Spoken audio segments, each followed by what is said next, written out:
If you're a parent of a daughter or have a loved one or an adolescent that has been diagnosed with attention deficit hyperactivity disorder, ADHD, you will want to watch this podcast.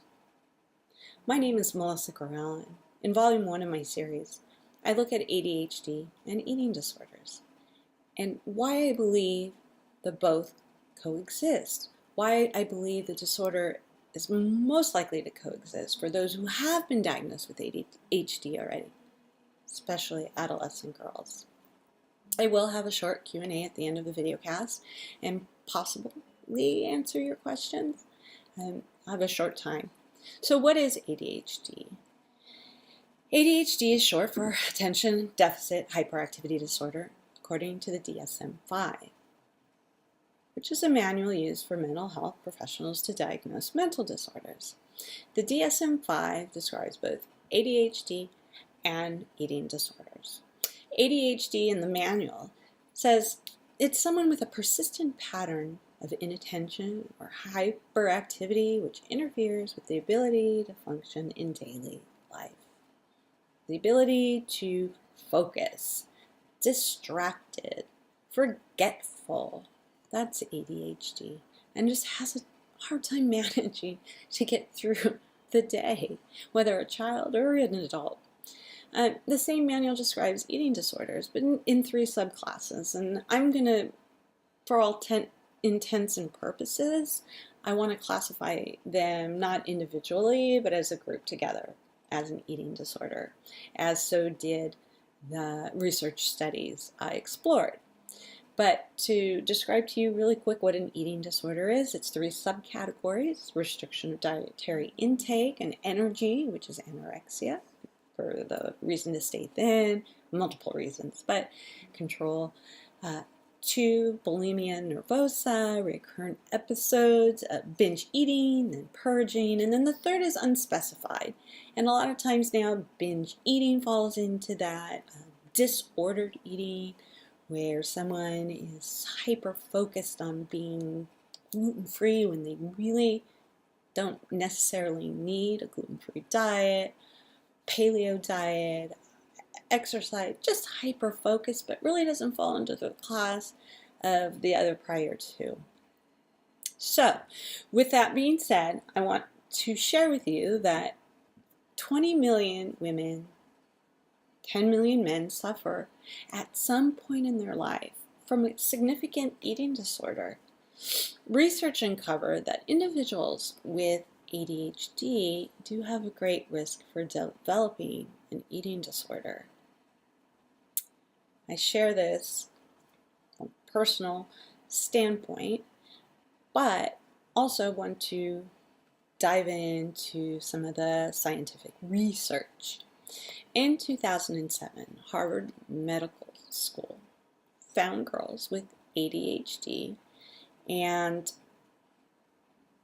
found that the girls with ADHD were more likely to have an eating disorder. So the study began with them evaluating girls with just eating disorders. I believe they took 63 girls with eating disorders and then a baseline of 77 girls with not either ADHD or they were the control group, and then followed them through 5 years.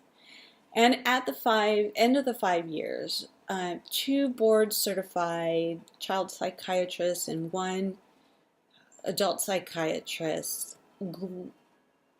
got them all into a group and didn't know they were blind subjects diagnosis, and showed at the end of, once everything was reviewed and Harvard saw the results of what the psychiatrists, how they diagnosed each and every patient, and so did all the math and what have you.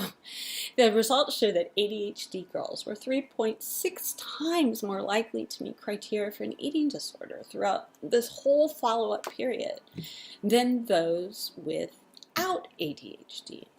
And there's a graph that I have to show you that shows the yellow highlighted is the not the controlled. It is those that they found that had ADHD and an eating disorder. And the controlled group, had some eating disorders, but they were on a much slower path and climb than those with ADHD. So, furthermore, another study found that 11% of women with ADHD suffer an eating disorder at some point in their life as compared to 1% of women without ADHD. Why is this, you ask? I know I ask it. So, ADHD can put an individual at a higher risk for developing an eating disorder. Research has led that eating disorders and attention deficit hyperactivity disorder share common clinical features, and that ADHD might contribute to the severity of eating disorders. My thoughts are supported actually by a study by the study mentioned in the Eating and Weight Disorders study on anorexia bulimia in the Scientific Journal. They even mentioned Frank, who is 36, is chronically stressed due to ADHD. The hyperactivity, the problems with following through on projects, it's just too much for him to handle. He says, ADHD often leads to feeling out of control. There are many unhealthy ways to deal with stress, including hyperfocusing on one's body image. Frank struggled with ADHD, and unfortunately, a side cursor to having an eating disorder is one person who wants to be able to control something in their life. Social pressure on teens, especially adolescent girls, are so exponential. Young people come face to face with ideations of their self-worth. They're dealing with family dynamics influenced by social media and peer pressure. Even the highest functioning teenager can be overwhelmed. Those with ADHD feel the pressure even more. Research over time has found that teenage girls, just in general, can be overwhelmed. Those with ADHD feel the pressures even more. ADHD makes teens more emotionally sensitive for potential failure. Experts estimate that by the time a child turns 12 with ADHD, they will receive 20,000 more negative messages than his neurotypical or, quote, normal peer. The daily struggle to prove merit can make teens with ADHD question whether they have to make it in life or not. So the feelings of failure can be emotionally out of control, and the feelings of loss of control is exactly what fuel eating disorders. ADHD and eating disorders, mental disorders, share similar thought processes too.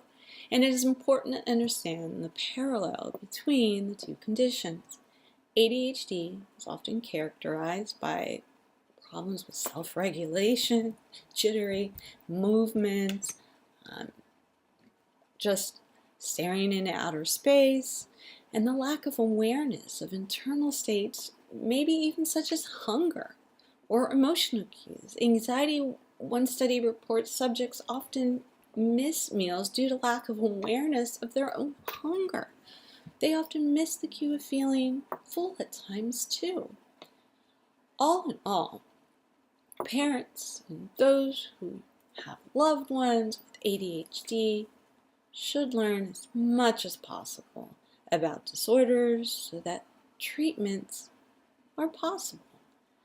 Not everyone with ADHD will develop an eating disorder, but they need to recognize the problem, what the problem is, and take action, have knowledge, be informed, so that you can help those that you love and care about. This concludes the first segment of our series, Now I have time for a short Q&A. Question number 1 reads, it's from hashtag ADHD. Hashtag ADHD asks, if I have an eating disorder and ADHD, what is the likelihood of my daughters developing the same condition? Researchers do not know what causes alone eating disorders. They know that it's in the frontal cortex and that it is a lack of, what is exhibited is a lack of dopamine, and same with ADHD. So that is key. And so that it was found that if you have a close relative that has an eating disorder or ADHD, you are a close relative. You are 7 to 12 times more likely to develop one of each than a child growing up without a close relative with that same disorder. So that alone puts an individual at a higher risk, and might even explain, why ADHD and the likelihood of the two being closely related with the dopamine. And this leads me, actually, interesting, to my second question. The second question comes from San Clemente. Is there a cure for both? Good question. There is not a cure per se, but there is treatment. Not a cure. The treatment that can be used for both is a medication called Vyvanse. Vyvanse works by altering the balance of chemicals, which I have previously mentioned in the frontal cortex. It increases the epinephrine and the dopamine levels in the frontal cortex of the brain. And both are shown to be low in those with ADHD and certain eating disorders. And so this medication, Vyvanse, brings up and alters the balance and makes everything a little homeostasis or equal, somewhat, quotes, normal. Not a cure, but a treatment. So I want to thank you for your time. Again, my name is Melissa Reeves, and we discussed the correlation and chances of ADHD and an eating disorder. I hope you join me for my next podcast.